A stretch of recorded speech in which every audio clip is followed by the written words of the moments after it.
Hey y'all, welcome back to the Late Night Vision Show.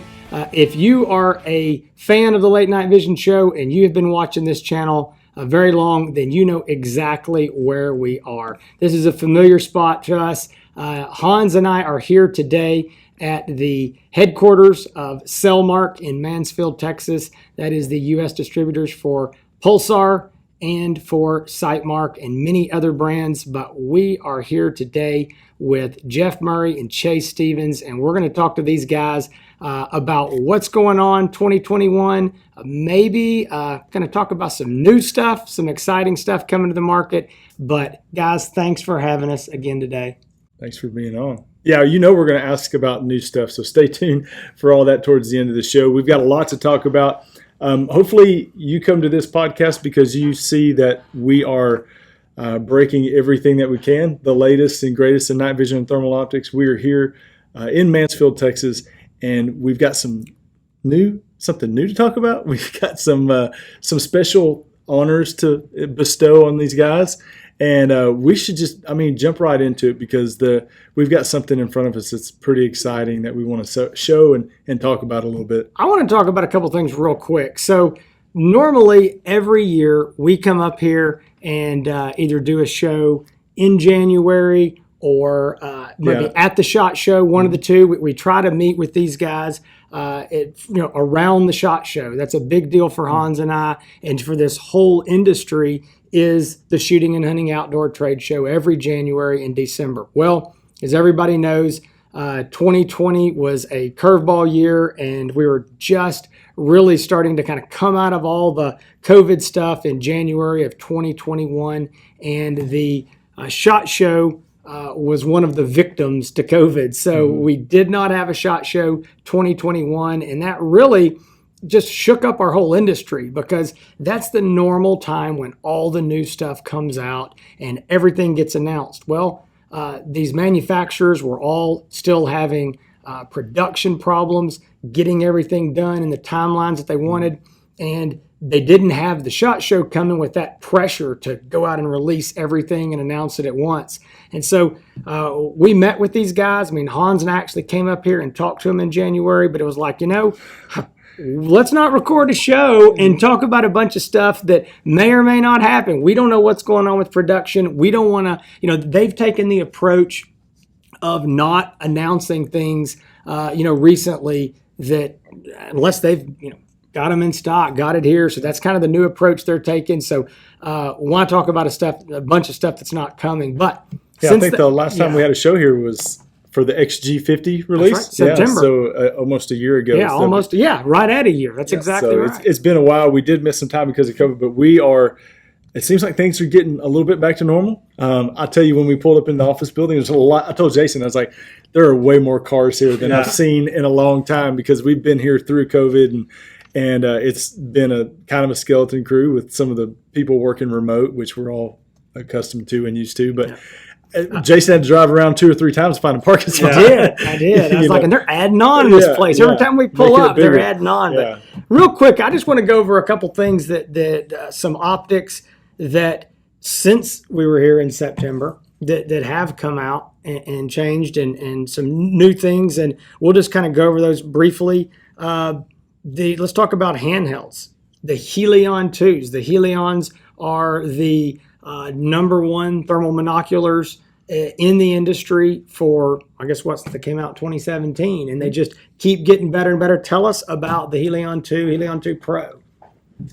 So this year, one of the early things that we came out with, one of the first new releases, was the 2 series for the Helions, which were updated sensors and just an upgraded unit overall. So there was 3 different versions that came out. We had a 2 in the 384 family, the XQ38 and the XQ50, and then we had the Helion 2 Pro that came out in the 640 family.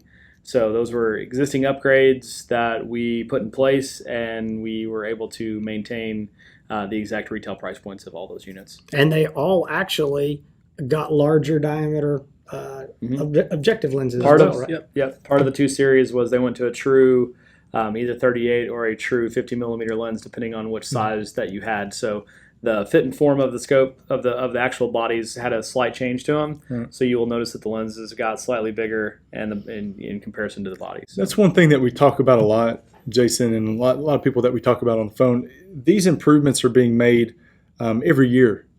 Bigger objective lens sizes, new sensors, new improved sensors, but the prices are remaining the same, which is a great benefit to the customer, obviously.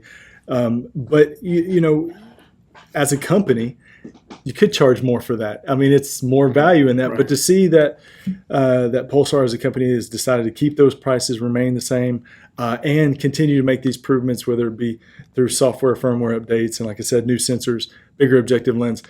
It's a great benefit for the customer in improving that and improving on an already great product. I know it's our customers really appreciate it. I know all the listeners out there talk about it with Pulsar. There can be a frustrating side of things because the technology is changing so rapidly from a consumer standpoint. But the way I try to explain it to everybody is look at what phones are doing, whether you're an Apple guy or a Samsung guy. There is a new phone coming out every 12 months that is, bigger, better, faster, taking better pictures, whatever it might be. So I try to tell everybody, this is essentially, on the same level of technology that we're trying to put in phones. We're trying to put stuff into thermal imaging units. So, there are new displays, new sensors, new technologies, new algorithms coming out, developing.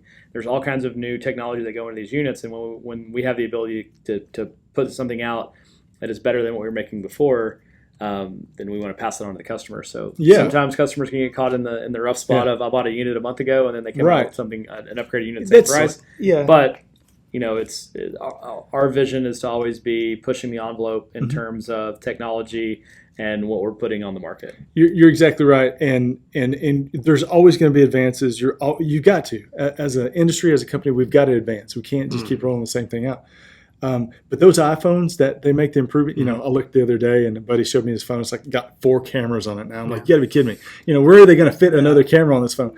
But one thing about those iPhones and those Samsungs is that they get more expensive. More expensive, that's what I was saying. They're not cheaper. Yeah, they're more expensive than they were 5 years ago. Because they can say, hey, it's not the same phone as it was before. These Helions and these improvements, it may look the same, but it's not exactly the same. There are improvements.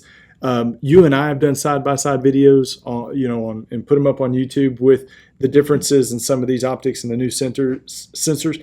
And there is a difference, a clear difference in these.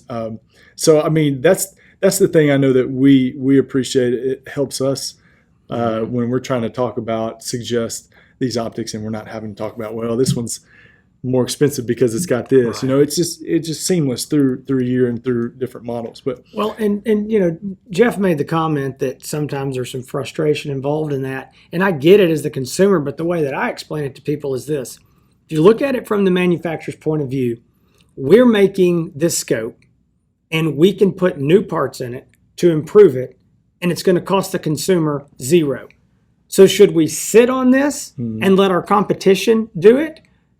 Just to protect the guy who bought one 3 months ago, or should we do it? No, we've got to do it. I mean, you don't have a choice. You've got to put it in. And luckily, it's kind of like, I use TVs as a comparison a lot, but it's almost that guy 3 months ago was also the guy from a year before was angry at for getting that improved scope over him. So you just know that eventually everybody's that guy. Everybody's that guy. And people, and we hear it all the time, they get frozen with fear, like, man, if I buy something now, something brand new is going to come out tomorrow. So one thing that Jason and I talk about a lot is decide what your application, your use for the scope.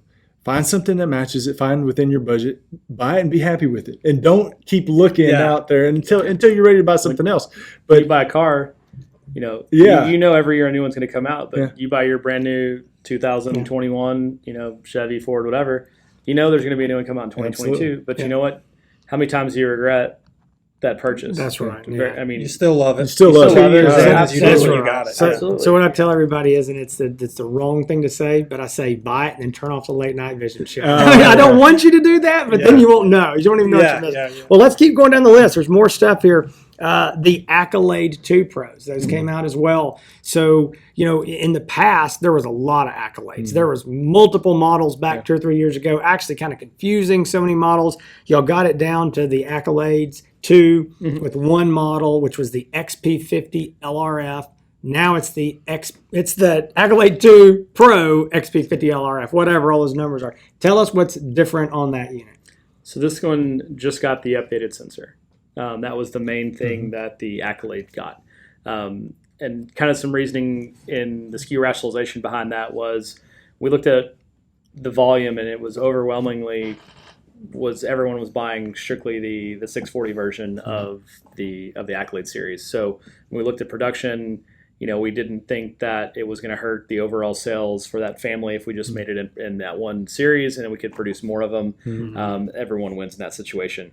We felt like that, the people that were buying that would have wanted a 384 sensor in an Accolade would have been just as happy with in a Helion system. So the Accolade system is truly designed for people that are viewing for long periods of time at longer distances, and that is more conducive to doing that in a 640 system than a 384 system. So kind of just made a ton of sense to do that. So, you got your upgraded sensor and more production. And it's got the laser rangefinder in there. If you need it, great. If you don't, fine. But I agree. I was so glad to get that down to one item, and it just made it easier. And it's like, do you want an Accolade or not? Yeah. And I agree. So sales have been good. Now, moving on, I think this is the big one that most of our listeners know about, and I think there's been a lot of buzz about in the market in spring and summer of 2021 is the Thermion 2s. So again, the models stayed the same. We have the Thermion 2 XQ38, Thermion 2 XQ50, Thermion 2 XP50. And I do want to clear this up. We don't think we've ever talked about it, but I had a couple guys have called me in the last few weeks. We're a little confused. There is not a Thermion 2 XG50. That is the only Thermion that has stayed the same. But the other, because it's new. Just 1 year ago, we were here, announcing that. But those three models. So again, I think you're going to tell me it's the same thing, but go ahead and tell our listeners what the difference is in these three models. In the Thermion 2, so as as he kind of talked about with the Helions, the two versions, the biggest improvements over those was the new sensor, which is just had a higher sensitivity at lower temperatures, and then the bigger lens. So, those 38 and 50s would sometimes maybe confuse people a little bit in the past because they may have assumed that was lens diameter, but that was always focal length. And the focal length is what determines your magnification. So by increasing that, if you notice, guys with an old one and new, the base mag is the exact same, which is great because usually when you go up in lens size, you're going to increase that base mag. You're going to lose a little bit of field of view. But we were already there with the focal length, so they were able to just plug that lens in, which is why you'll see kind of on specs it's referenced as a f1.1 rather than a 1.3, 1.4, whatever it was. So they got got the same improvement. Explain on that one too is for people that understand. Think of it like a hose or a funnel. And if you have 50 millimeters on this side and you have 42 millimeters on this side, if your focal length was 42 and your lens system was less than 42, right? The information that's traveling through that you couldn't. It's hampered on one side or the other. Right. Now that we have matching the lens diameter is the same as the focal length, there is no it's a 1-to-1 ratio. It's a 1-to-1 ratio. There's no the flow of that data is much smoother, and you're able to get more out of that, get more out of the system with that. So for all you people out there that are like me, it just means it's more awesomer. So if you don't understand all the science stuff, right. It's much better. And just to clarify, and the only reason on that Accolade body is the reason that that did not get the bigger lens is if that housing at the end of the Accolade, for anybody's seen, is a set diameter. So they couldn't increase the size of that without completely redoing the whole model.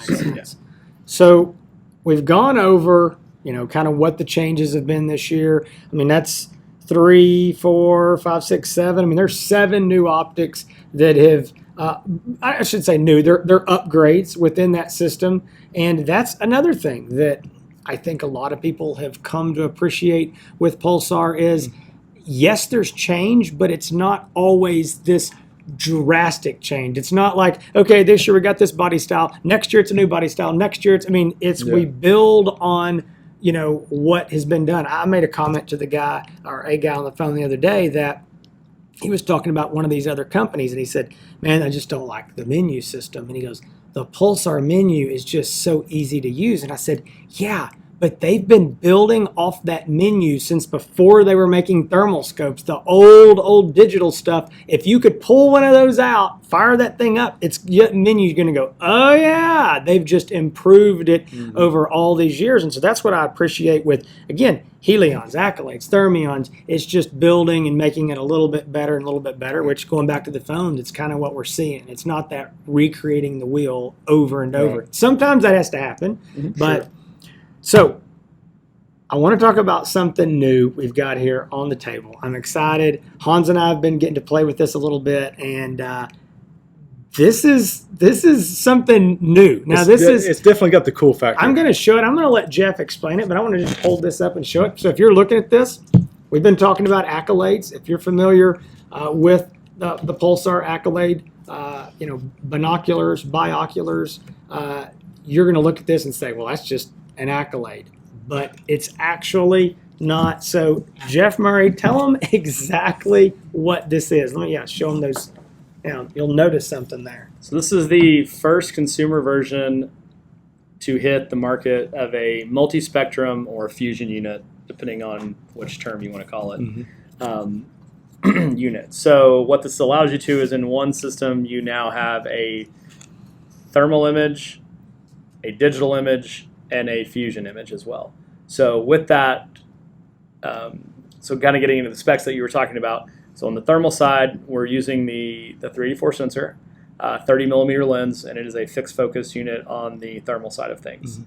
So that is going to be 2.5x magnification, and you can run it thermal only if you want to. There is a hot button, the farthest button away from you right here.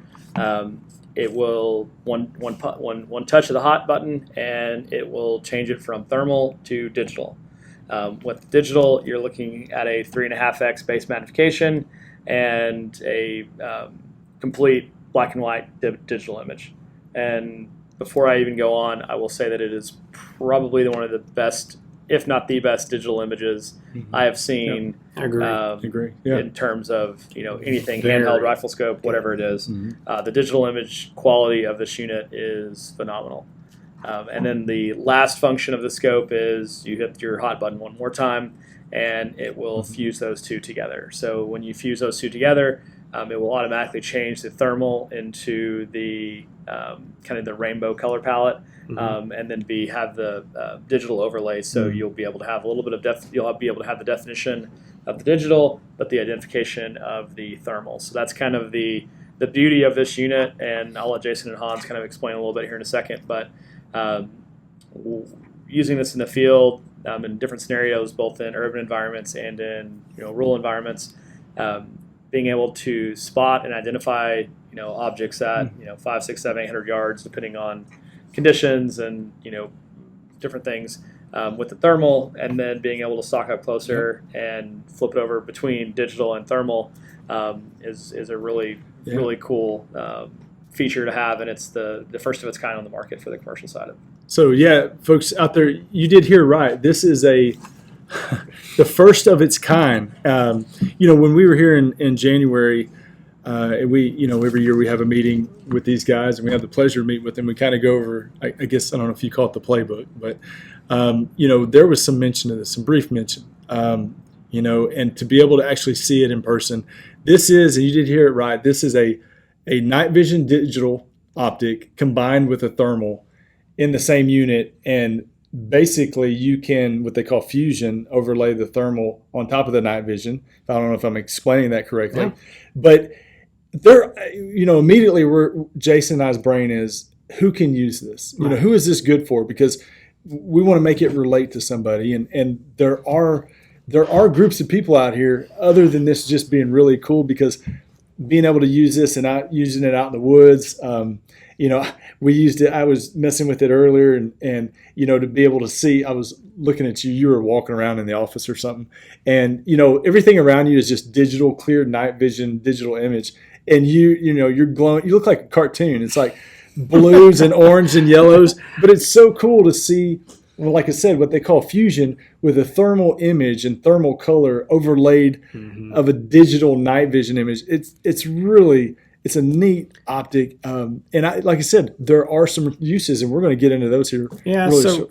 that's one of the things that I want to say straight up. I don't think that this unit, it's the first of its kind, as far as we know. I mean, I don't know of anything, especially on the U.S. commercial market for hunting. I mean, I don't know of anything like it.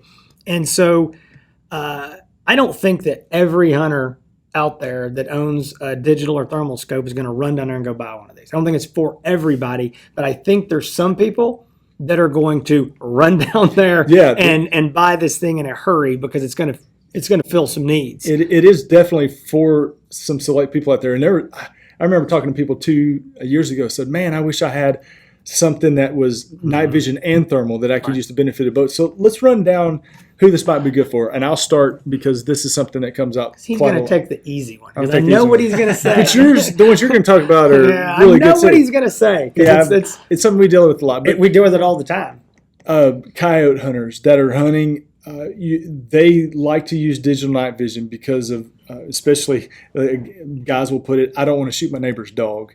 And sometimes it is difficult in some conditions you see a canine running out there. Is it my neighbor's dog, German Shepherd, or is it a coyote? And sometimes you don't have enough time to sit there and study it. It pops out of the woods.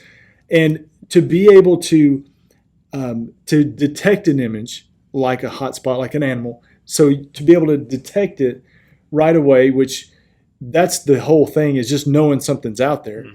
And to be able to flip over to night vision, which from there you can more positively ID a coyote.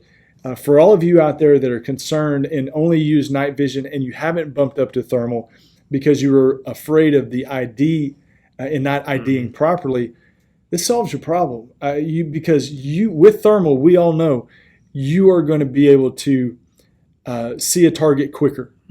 A coyote's running in some tall grass, and all you can see its back, or running. When you're scanning with night vision, it's difficult because all you're looking for is glowing eyes or movement. Yeah, all you coyote hunters know exactly what I'm talking about. It's difficult scanning with night vision. So to be able to scan with thermal and then flip right over to, or scan with the night vision and flip right over to thermal. I'm getting it mixed up. Scan with thermal and then switch over to night vision to ID. Right. That solves a lot of people's problems out there. And like I said, like Jason said, it's not for everybody. But for those, your ears right now I know are perking up because of this fusion design and the Trionyx being able to do essentially 3 different things. Yeah, Hans is dead on. I hear it all the time. A lot of guys that, I don't want to shoot the farmer's dog. If I shoot his dog, I'm never getting invited back, and I'm going to get blackballed in the whole county if I shoot his. And that's understandable. There's a lot of concern with that. And a lot of times those guys say, listen, I don't, and sometimes they will buy a thermal monocular for that, but they'll say, I have to stay with a digital scope. I can't go, I want a thermal scope, but I can't go to it. I have to have digital, so I'm going to use the digital scope. And I really just need that thermal to tell me there's something out there. I don't have to ID it with a thermal. It's not what I want to do. I want to ID it with the night vision. That's where this Trionyx comes in, is getting that quick detect. I mean, it is literally, as Jeff was saying here, he called it this. It's hot one button. It's one button. And so, folks, I know you probably can't see this. We're a pretty good ways away, but there's 3 spots up here. We've got the thermal. I don't know which direction. There's the thermal, the night vision, and then the IR illuminator. And I think I'm going to take a rabbit trail real quick. The sensitivity on the digital portion of this is super sensitive. I've been using this thing with almost not turning on the IR most of the time. And the other night I was like, man, it must be a full moon. I don't even see the moon. It's very sensitive, and you got multiple brightness settings on the IR. But it is going to allow you to get that positive ID with a really, really good image. Now, I'll say this: the overlay, the fusion part, it's kind of cool. Right. I mean, it looks cool, but I think the really big thing for me was just the 2 different modes. I mean, I like the third mode. It was fun to play with. But if I really just wanted that quick scan, boom, there's something, hard ID, switch it on over. I'm going to tell you one more. And this is one that... Before you get to that, I want to tell one funny thing that I've never done. You're talking about shooting the neighbor's dog. I hope you've not. I have never done this, y'all, but East Texas logic, my brother-in-law, he says the 3 S's. Shoot, shovel, and shut up. Oh, yeah. No, we've never done that. We've never shot the neighbor's dog, but this unit will make sure you don't. So. It will. And I'm going to tell you something else. I'll tell this story. I'm not going to get into the whole story. There was no shoot, shoveling, and shutting up on this. Shoot, shovel, shut up. Yeah, there was not. But I was on a hunt one time with some guys, and if I've told the story so many times to guys that are especially new to thermal, and I won't get into all the details because it's a long story. Basically, I was with 3 guys, or 2 other guys myself. We all had good optics. We were all experienced. One of these guys was a champion coyote caller, and we lined up on a coyote, popped over a hill, spotted him, boom, lined up on the tripods. Middle guy, it's his turn to shoot. He shot. This was at 150 yards, maybe 200. Missed it. Thankfully, it stood up and it was a deer. It was a white-tailed doe laying down in tall grass, and we had coyotes on the brain. We'd been calling all night, coyotes, coyotes, coyotes. We pop over the hill. There it is. This guy starts lip squeaking. Its head's doing this. But it's just the way, and it was our mistake. I'll admit it. We didn't see it move, but we had it on the brain. Thankfully, the guy missed. I don't know how, but he did. This solves that. Boom, you're going to look, that's a white-tailed And to kind of doe go back a little, I know it's easy for us because we've been in the industry. Guys here, new guys to the market here, detection and recognition, and they don't know the differences. Mm-hmm. That's kind of what this does. So the thermal is fixed power on here, right? Because they're trying to overlay 2 images at different magnifications. So although the digital's got to focus, the thermal is going to be fixed. That thermal is in there to say, I want to detect 1,000 yards away if there's animals in that field or not, right? And I need to know. And even then at 500, I can still get a good idea of how they're walking, how tall they are, if it's hogs or deer. But I want to know there's animals there. And then when I start to get within shooting range, 300, 400, 250 yards, whatever, that's when I can flip over the digital.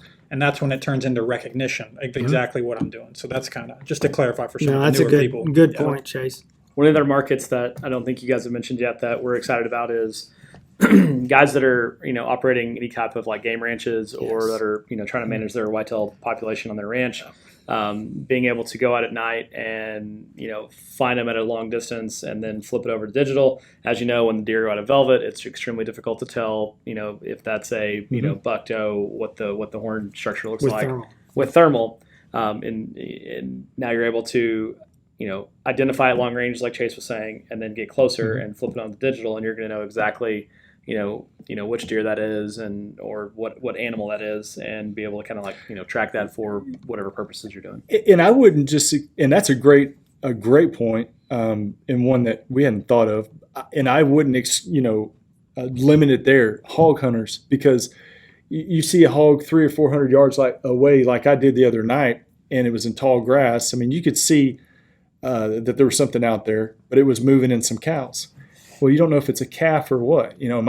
My thing is, I'm not going to shoot that far, but I'm a big guy. Do I want to walk 700 yards just to go walk up and stock up on a cow? Yeah, right. If something like this, you see something in there moving around weird, you can't really tell what it is, but you flip over to night vision and you say, okay, well, there's a snout. There's, so there are a lot of uses. I think the more you think about it, even cooler that it gets, because there's a lot of things we can. Yeah, I think deer hunters. I think it's going to be, honestly, in terms of you guys know. I think that thermal monocular market is growing for non-varmint hunters, just because we're in Texas, so I can only speak to that experience more than any. But whether it's mesquite flats or large hay grazer fields or whatever it is, I think deer hunters are going to like it because it's going to be able to tell, yes, there's something in that field that I want to either do a stalk on.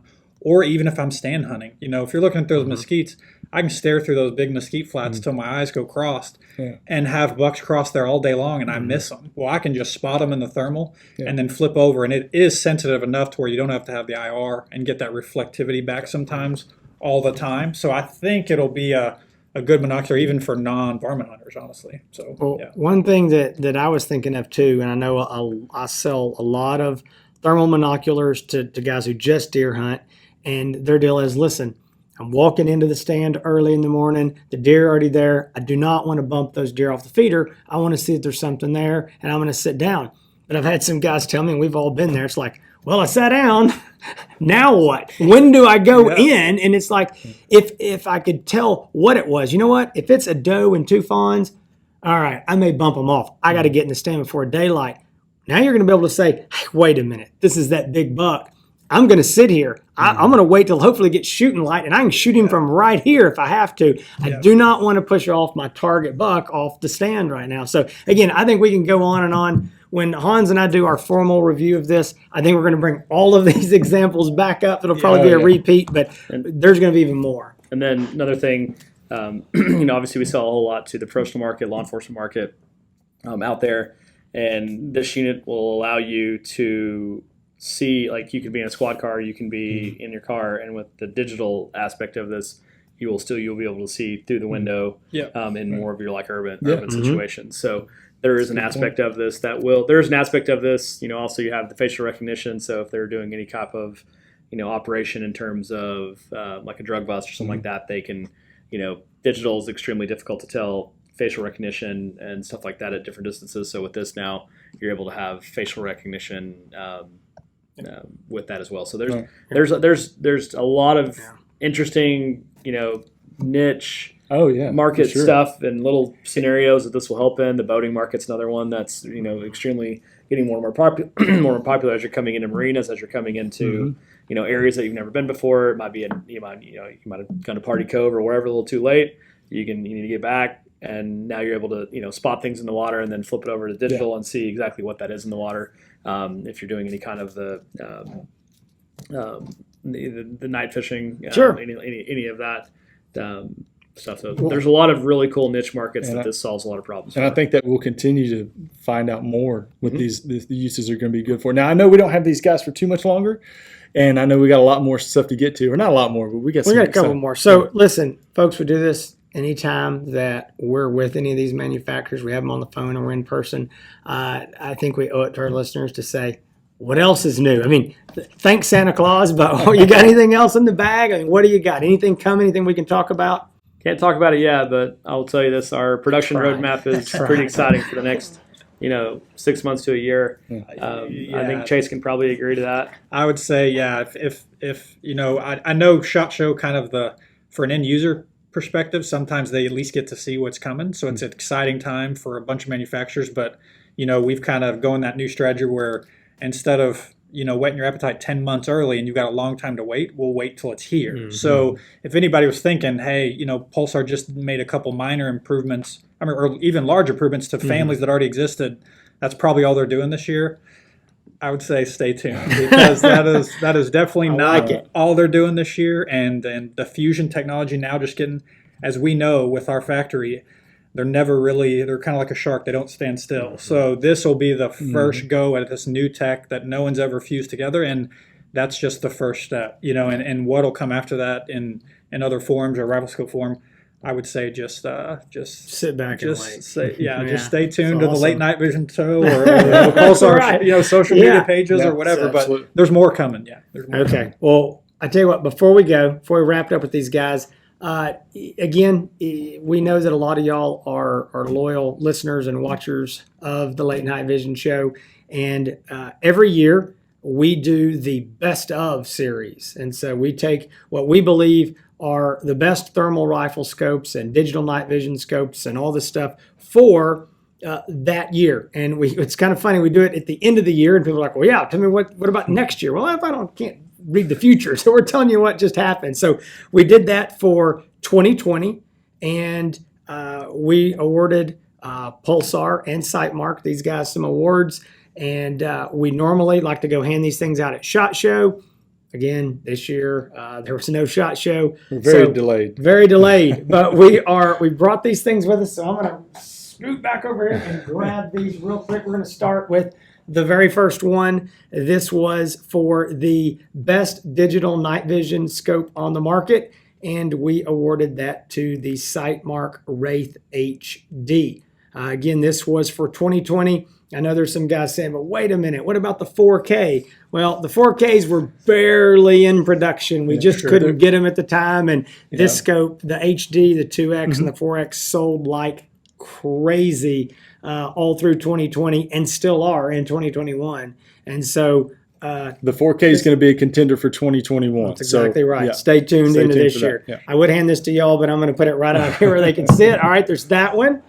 And then we've also got the best thermal scope under $4,000, which is the Pulsar Thermion XQ38.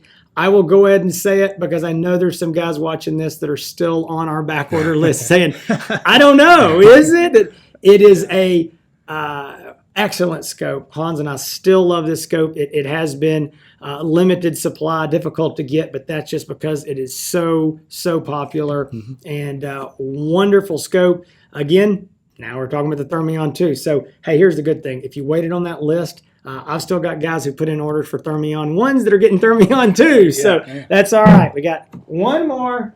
This is the big one. All right. And this is what we were here for 1 year ago. The big daddy of them all, the best thermal scope under $6,000. And that is the Pulsar Thermion XG50. I'm going to tell you something.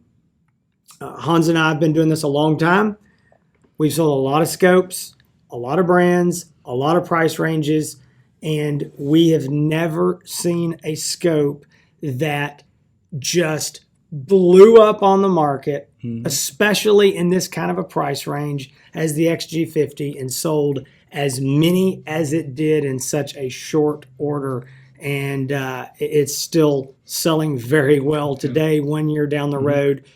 Great scope. So, guys, I know it's only about 6-7 months late, but congratulations. Congratulations, guys. Yeah. Thank you very much. We appreciate it, guys. Absolutely. Thanks for your support. You guys are a wonderful retail partner of ours, and couldn't do this without you guys. You'll provide us a lot of market feedback and what your customers are looking for, and hopefully we can build scopes and handheld units and stuff like that to appease them.